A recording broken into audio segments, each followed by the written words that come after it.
Afternoon, everyone. Igama ngu Lawrence Wakadube, the regional spokesperson of Mzala Nxumalo region for the ANC. With me here, I've got Ulungani, who is the spokesperson of the Youth League in the region, Mzala Nxumalo, and we've got Usekela convener wethu, uComrade Usbu Mhlongo, and then sibe no Comrade Unhlanhla Mthembu, who is the coordinator of Nongoma sub-region. We have this media briefing today to address two issues. One issue being that of disturbance and a shock scenario eyenziwe IFP yesterday eMondlo eSolomoni High School. And the second issue that we'll be dealing with, it's our program regarding the by-election esinawo khona la Ward 17 kwaNongoma. I just wanted to start only, all the comrades will say their views with regard, basically, who spokesperson of the Youth League with regard to the issue yaseMondlo, and both Comrade Tuslalo and Comrade Coordinator ngapha, they will be dealing with our program yalana Ward 17 kwaNongoma. We have this media briefing amidst the disappointment and shock espenayo esibone yesterday eMondlo, wherein the IFP had called a rally that was mainly part of their campaign kuma by-elections Ward 12, Vryheid. And they've called this rally in a school premises. I know we may argue about what is the school premises, but in their poster and where actually they had this rally, it was in the sports field of the school. This rally, they hold it during school hours. Their program was to start around 10 o'clock, precisely during the time where learners are supposed to be in class.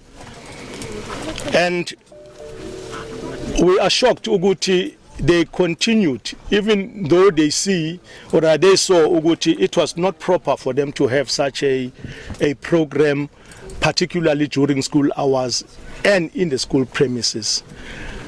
There's a circular that is there, which is circular 35, if not 36, of 2025, from the Department of Education, that stipulates clearly what is it that's supposed to be done in the school premises, who's supposed to go there, and how that person is supposed to go. There is nothing wrong in terms of political parties visiting the school, but there are procedures that needs to be followed.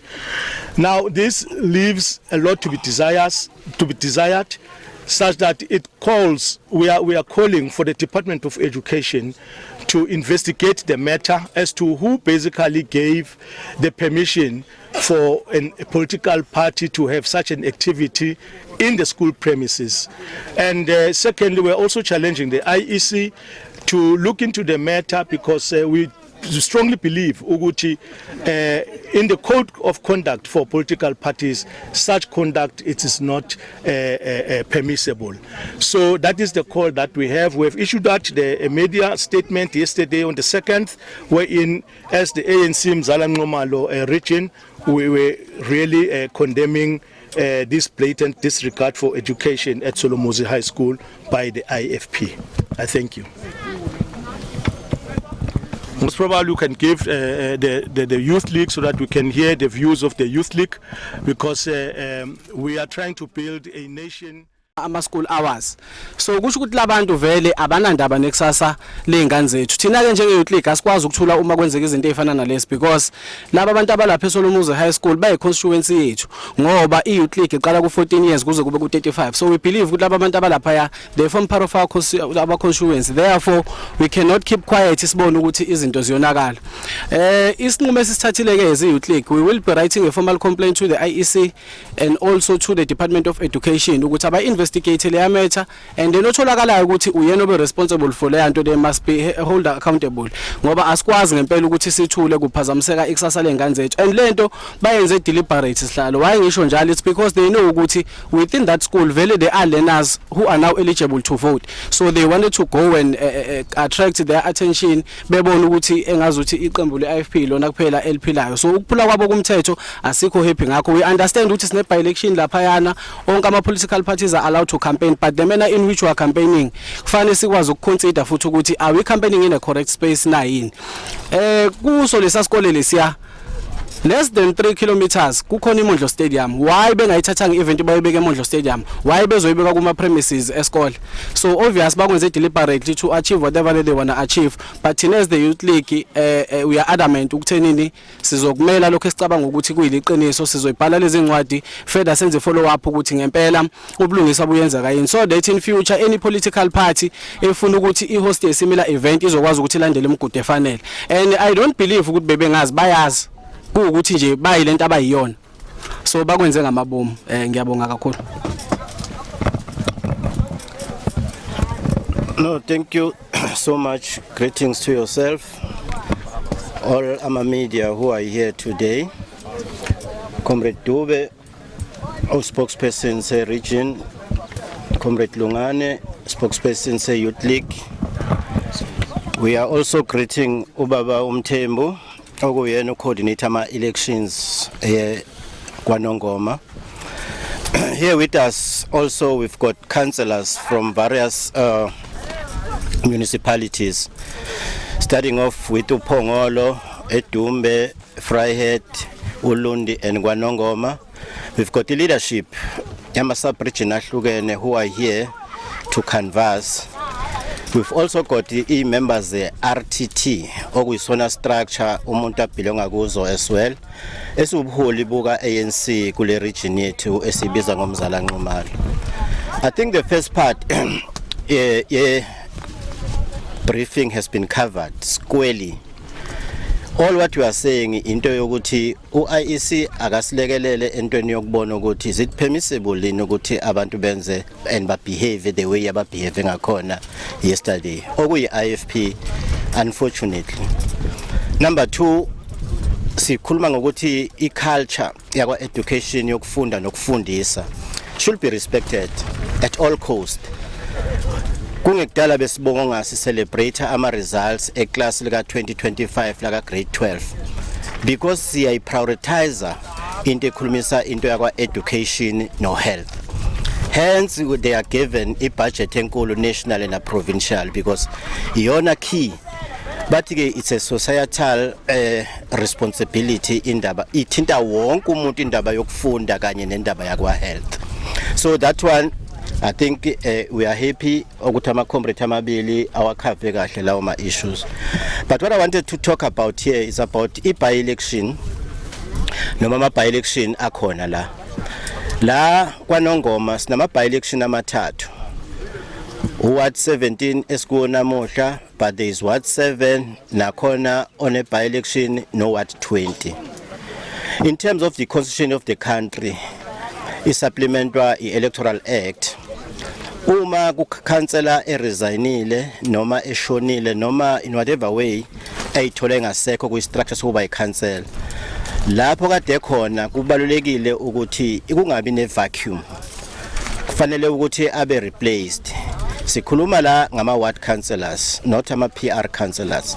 So kuwo wonke lama ward awu 3 ala kwaNongoma ku resign ama councillor from NFP. Now ukulandela ke umthetho sekelo noma umthetho wokubusa kohulumeni basekhaya we are busy trying to close that gap or that vacuum. Thina njengo African National Congress we are very much positive about lama ward omathathu ukuthi kukhona into esizoyenza ezokhombisa abantu balapha eMzala Nxumalo ukuthi uAfrican National Congress nala kwakuthiwa isiju khona seIFP inhliziyo yeIFP sizokhona ukuthi sicontest siwine futhi kanjalo. But siyafuna ukusho lapha ukuthi ke uAfrican National Congress unama candidate esicabanga ukuthi ayaziwa emphakathini, as we are saying ukuthi African National Congress is a leader of society. Sikhetheka amakhansela noma ama-candidate amathathu esaziyo ukuthi azosilekelela la e17 kunomfokazulu esicabanga ukuthi umphakathi walapho uyawazi. Masingena la ku door to door sitholile ukuthi uyaziyo. Hence sitheke namuhla ke sihambe sizoconsolidate into yethu sibo bonke ubuholi bakwa ANC obukhona kuphakathi neviki nje kulwesibili ukuthi ake singene umphakathi wala. Cha usitshenile uyamazi umfokazulu usebenza nabantu usebenze engesilona ikhansela. But babona ngathi ke uma sengakhanika iopportunity yokuthi abe ikhansela he will do wonders. So we are very much confident entweni yokuthi ke uward 17 ANC uzohamba kahle kubona. Uward 7 unfortunately akawakakhethwa ama candidate. Siza ku process yokuthi akhethwe. Na ku ward 20 awakakhethwa ama candidate. Kuseze ku process yokuthi ikhethwe i-candidate la khona. But kuwo wonke lama ward ANC will be contesting. But ke maybe umuntu to extend kancane ifocus angayibeki la kwaNongoma because ama by election akhona nase Vryheid. Vryheid lapha nakulo ward 12 la sithi khona kade kune rally eyokumosha yonke into. Siya contesta nakhona. Lela ward le ward 12 kwakuyi ward ka African National Congress. Umuntu ophumile kuyona wathengwa because we are told ukuthi sekunento yokudlalisa imali kade eyikhansela African National Congress. So ke nakhona sishelisa ukuthi hayi umuntu ngale democracy yenziwa African National Congress une right yokuthi akhethe into athanda ukuyenza within the ambit of the law. Naye ke udecide ukuthi aphume aye lapha yela khona. Kodwa nakhona sithi African National Congress yoyicontesta and sifuna ukuretaina lela ward ukuze sikwazi ukudila nento ethinta umkhandlu wasebaqulusini because ama numbers lapha ebaqulusini uma sihlangene namanye ama political parties senza lento okuthiwa i-coalition isho ukuthi ingayikhicka out ilokuzana i-IFP. So we are busy with that lokuzana exercise ukuthi sikwazi ukuthi sidile wonke kahle lo mkhandlo khona yo5 siya contesta because sinento yokuthi abantu abayitholi into eyayenzelwe ukuthi kwakhiwe uhulumeni wasekhaya. Uhulumeni wasekhaya no African National Congress bakhuluma into eyodwa ukuthi mawukhuluma nge-local government structure or sphere we are talking about development. But abantu bayithatha lento bayenze enye into engasiyo le esicabanga ukuthi iyona. Ingakho sithi ke siya contesta so African National Congress kuzo zonke le ndawo and we are hoping ukuthi come 2026 or early 2027 ku local government elections you will see i10 yokuthi bembono ANC ukuthi bonke bayakhala. You can talk of uphongolo. People are complaining about not getting proper service delivery from the IFP led municipality. You go to eDumbe kubanjiswene phakathi kwe-ANC nakhona it's not correct because now lento ye-coalition into esifuqela ekhonini ngenxa yokuthi ama voters enze ngenye indlela. But otherwise African National Congress we've got no intention whatsoever ukuthi coalite noma senze i-coalition nabanye abantu. Ingakho ke siyithola na this time around kukhona into esibiza ukuthi u-government of national unit, u-government of provincial unit. Akusiyiplan ka African National Congress is the situation that we are finding ourselves in ukuthi abantu sebevote kanjena ke what do we do ukuze silekelela abantu because lento ye development lento ye service delivery yaziwa kahle ANC ayikho ke political party yaziyo futhi ayikho enye political ene strategy sokudila nosizi lomuntu omnyama South Africa and Africa. Thank you very much. For now I'm not too sure about to Comrade Mthembu. Is there anything Mthembu that you want to say? Thanks very much, Sibonge Sihlalo. No, mine will be just covering the today's program in the main. Namhlanje we are here in Ward 17 la kaNongoma under uMagengeza VD, wherein our programs for today was to ukuthi sihambe engage sixoxisana nabantu ehlaleni nabantu bendawo mayelana nokuthi sekuvele kukhona nje obusihlalo beseshilo sekuvele kukhona i-by election la eward 17 na njengoba ekhona nakwamanye amaward sisazoya kuwona kodwa namhlanje besithe asize la sibonga kakhulu ke ukuba akhona ama volunteers akhona njengoba kukhona ne leadership ekhona to come and support i program that we have today. Kodwa ke okubalulekile kunakho konke ukuthi siyabazisa abantu njengoba besikwenza nalokho ukuthi uComrade uNjabulo Zulu uyena ucandidate wethu lana esisiqhenyayo ngaye ngokomsebenzi nawe nanokwezinto oyizishiwe ibona abantu ekuhlaleni to say ukuthi bayamazi not only when say councillor even nje ekhona nje umntwana njengoba esakhamuzi sendawo ubalekelele kakhulu abantu bendawo bayakwazi lokho so ke bayafisa nabanye abaningi babo ukuthi sengathi bengaqhubeka nokuba ebalekelela abantu namzwane esekwazi ukuba engene njenge councillor. Ngiyafisa ukuba mhlambe ngikugcizelele ekuthenini silapha nje noma sekukhaviwe okuningi izikhona inkinga ozibonayo endaweni ekuhlaleni wherein abantu bayakwazi ukupick up ukuthi in as much as kukhona into ama by elections uCouncillor bekhona uCouncillor resignile but sinesifiso sikhulu sokungazuthi obengangena ubengakwazi ukwenza umehluko kule ward esikulona ward 17 to be precise is the most developed ward in terms of housing project. Leli ward libe human settlement wena okwazi ukwakha izindlu eziningi kakhulu kuleli ward oku ward 17 okusho ukuthi uhulumeni kaANC at provincial level kanjalo na ma volunteer ne leadership bephansi bebegcizelela noma beqinisekisa ukuthi intuthuko nokho iyaye ebantwini.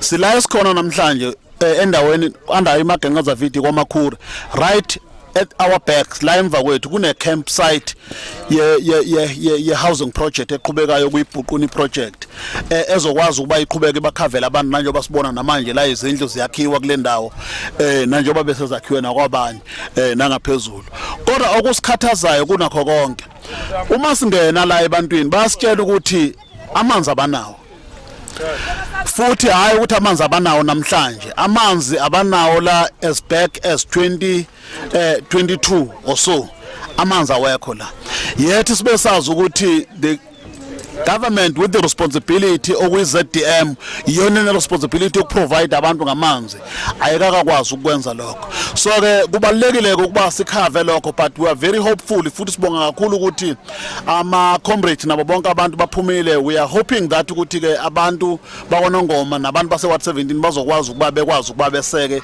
uANC njengoba sekuyi campaign program yethu ke namhlanje ibifocus kakhulu ekuthenini singene umuzi nomuzi sinxenxa abantu ukuba bekwazi ukuba seke bephinde bevotela ukhongolose come 25 February okusuku lwe-by election. Thanks very much. Siyabonga kakhulu. Kandlwini ukuze nalokhu okunye ade bekubona abantu bekubonela edini sikwazi ukuthi sithi ukuphuthuma sikusheshise. Siyabonga. Ngicela ukubuya lapho ku-welfare Efahead la indaba yakhona amisa umoya yenzeka lapha cabangelane abafundi mhlawumbe ke uma bengase beyiphendulele bethi indade bekuyona bebengekho esikoleni futhi lapha esikoleni kunociko olivezele wangebhala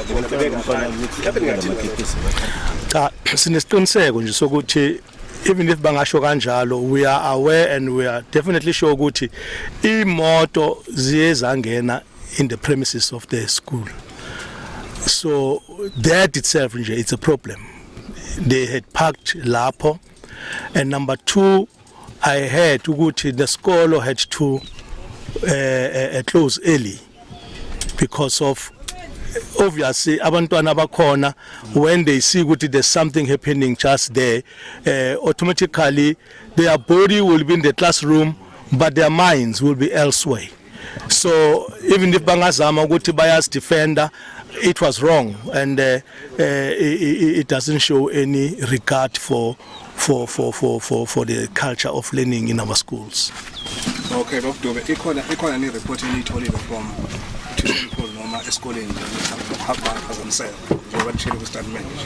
No, fortunately we have received calls. I personally have received calls from abahloli beikolo, 2 of them who saw the statement and they reacted, and they have promised ukuthi they will do proper investigation, but they are fully aware as well ukuthi the cars that came to that event were parked inside the school, and that is totally against the circular 35 of 2025.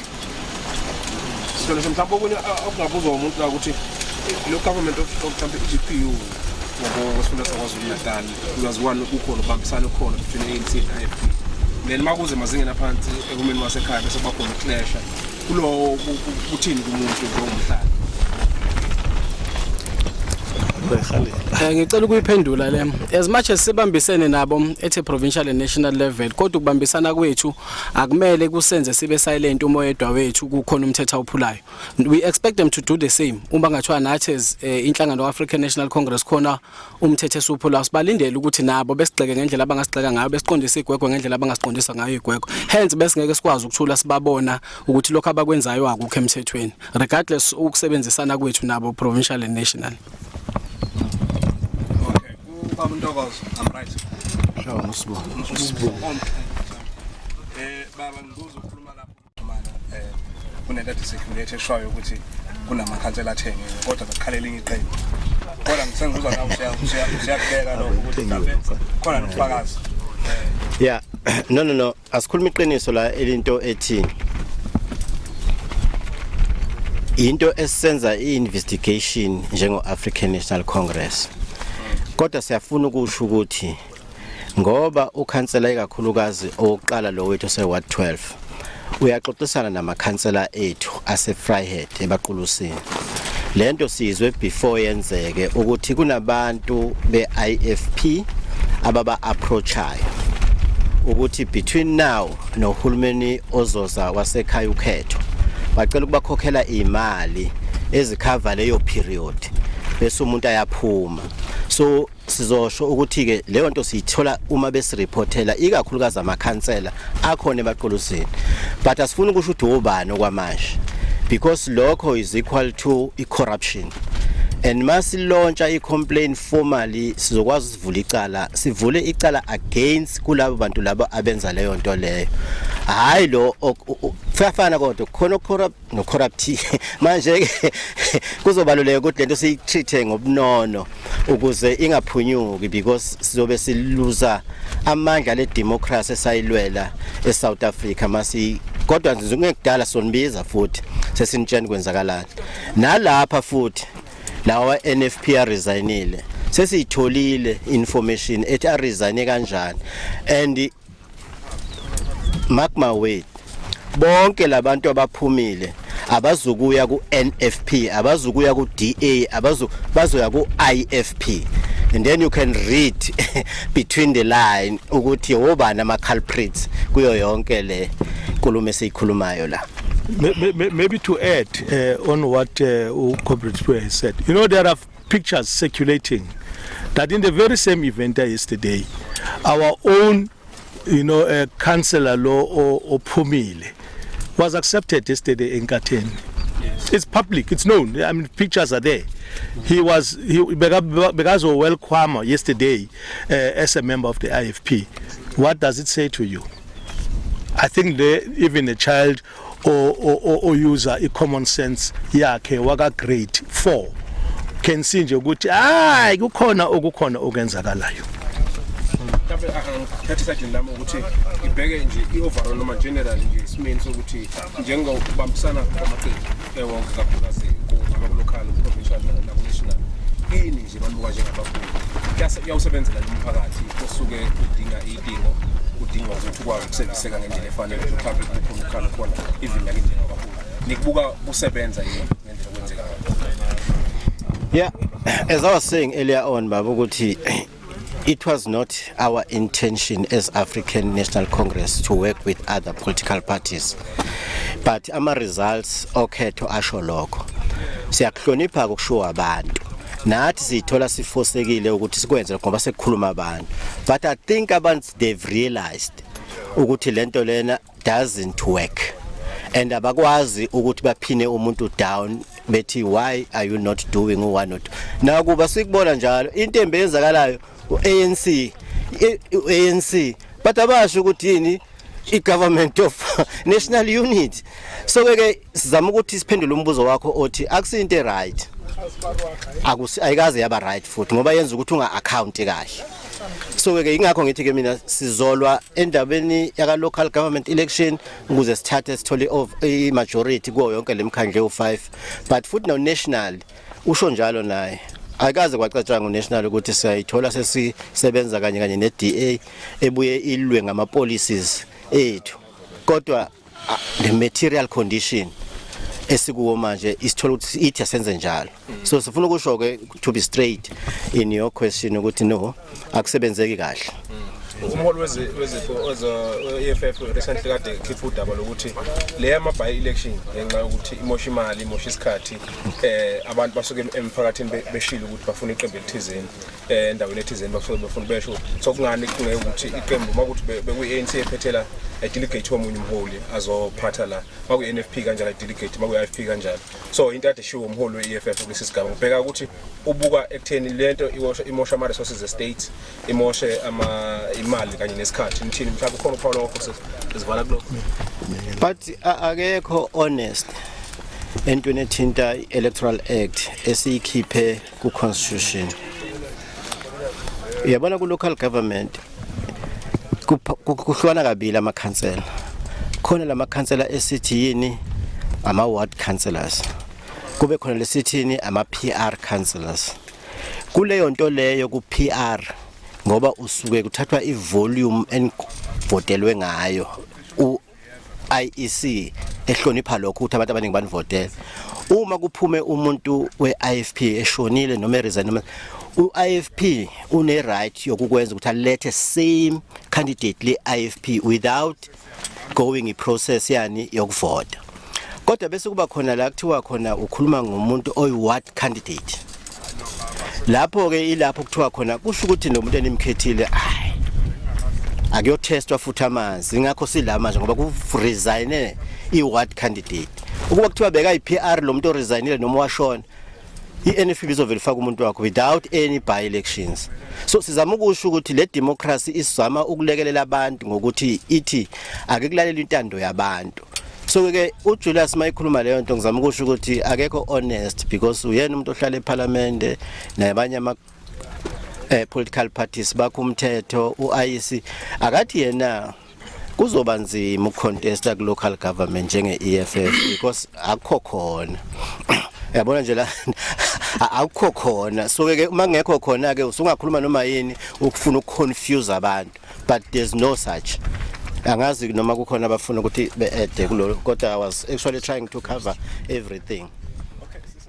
Ufuna kuba sebenza ufuna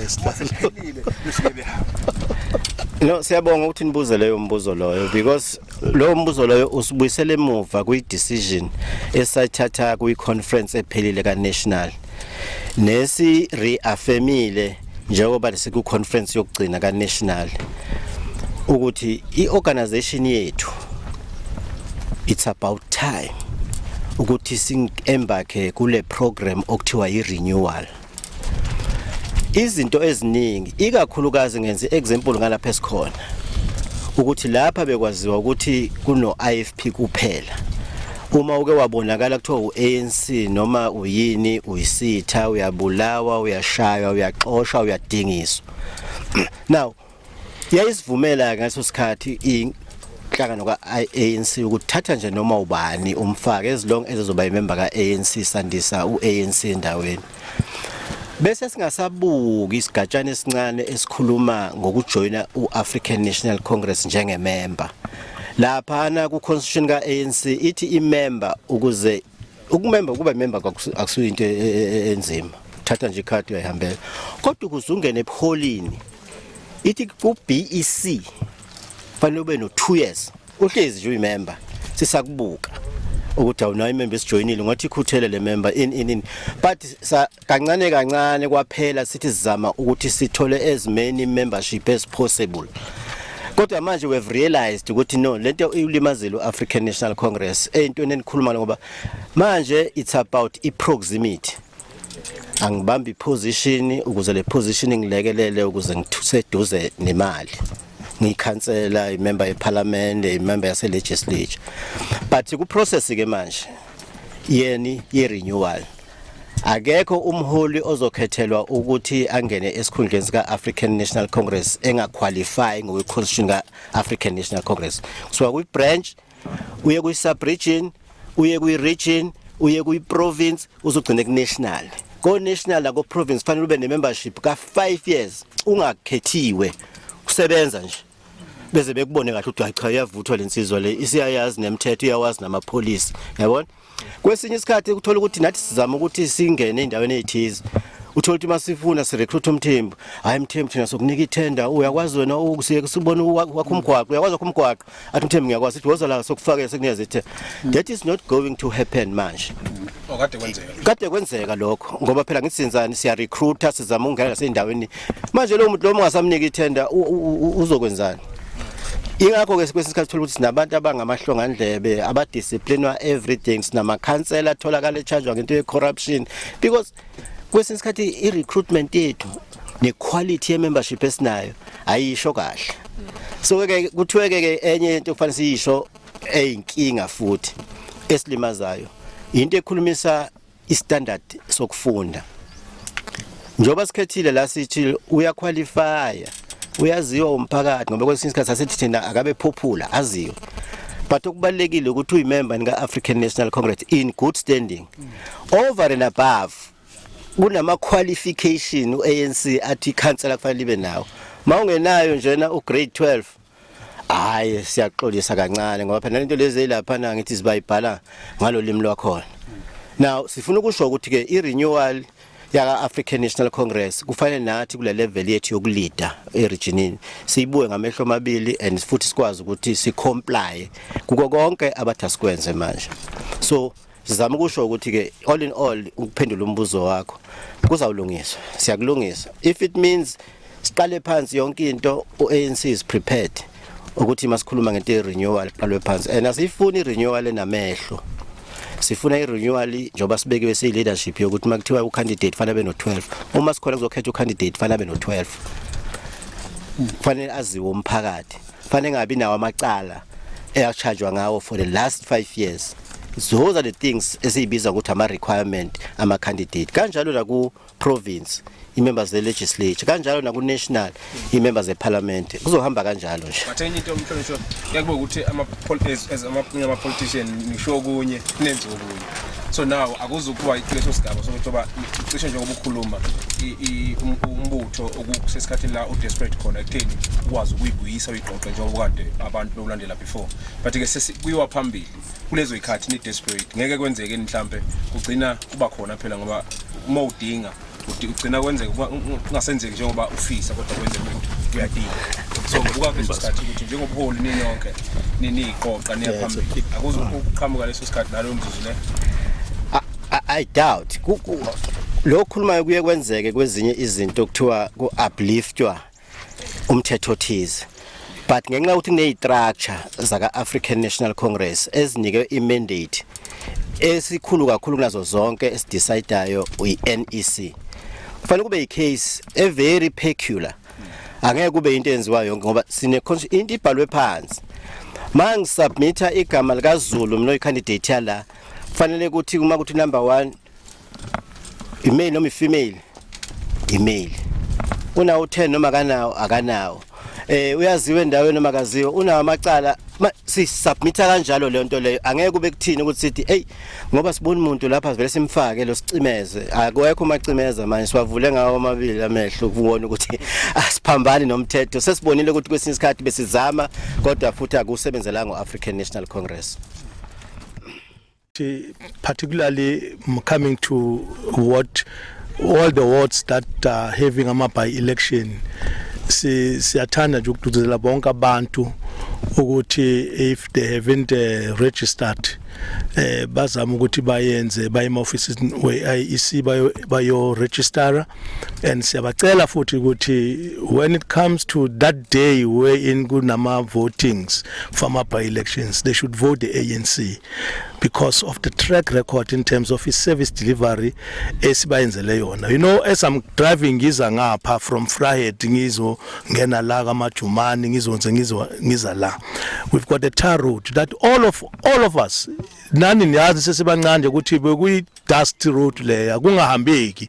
Sometimes when it had rained amabhasi kade angahambi, but today we are able to drive nicely from Vryheid going to Nongoma without any hassle, and that is the work of the ANC. Today our kids are eating ezikolweni, you know, closing that gap yokuthi abantwana babafike emakhaya uthola ukuthi balambile balala bangadlanga and all that. The Department of Education under the ANC government brought that change ukuthi all children, irrespective of color or whatever race, whatever, as long as they are South African, they should get food badle ezikolweni. Sesho ukuthi kuningi singakhuluma the grants that we are getting, consideration of ogog nomkhulu, you know, all the things that the ANC has done for people. I think it's time for us to reflect kuzo zonke lezi zinto lezo. I think Comrade Mthembu has indicated ukuthi abantu bala bahlezi nje abadamanzi, but amanzi under ZDM. It's a challenge, it's a problem that we have. Now, up until we change the status quo, and the only way that we can change all this status quo is corner, ukuthi sambe so voteli ANC. Despite all the internal problems that we have, and there's no any other political party that can claim to be clean, to be not having any dirty linen. Yayo, sengisho ukuthi engaclaim ukuthi ayinama problems. We're all having problems. Like each and every household around here, there are family matters ezikhona, but that does not make that family ukuthi city is stagnant. That family doesn't live. That family should not prosper. No. Hence we are saying, we are making a call out to people nje ukuthi vote ANC. We still say vote ANC. Together we can do more. Thank you.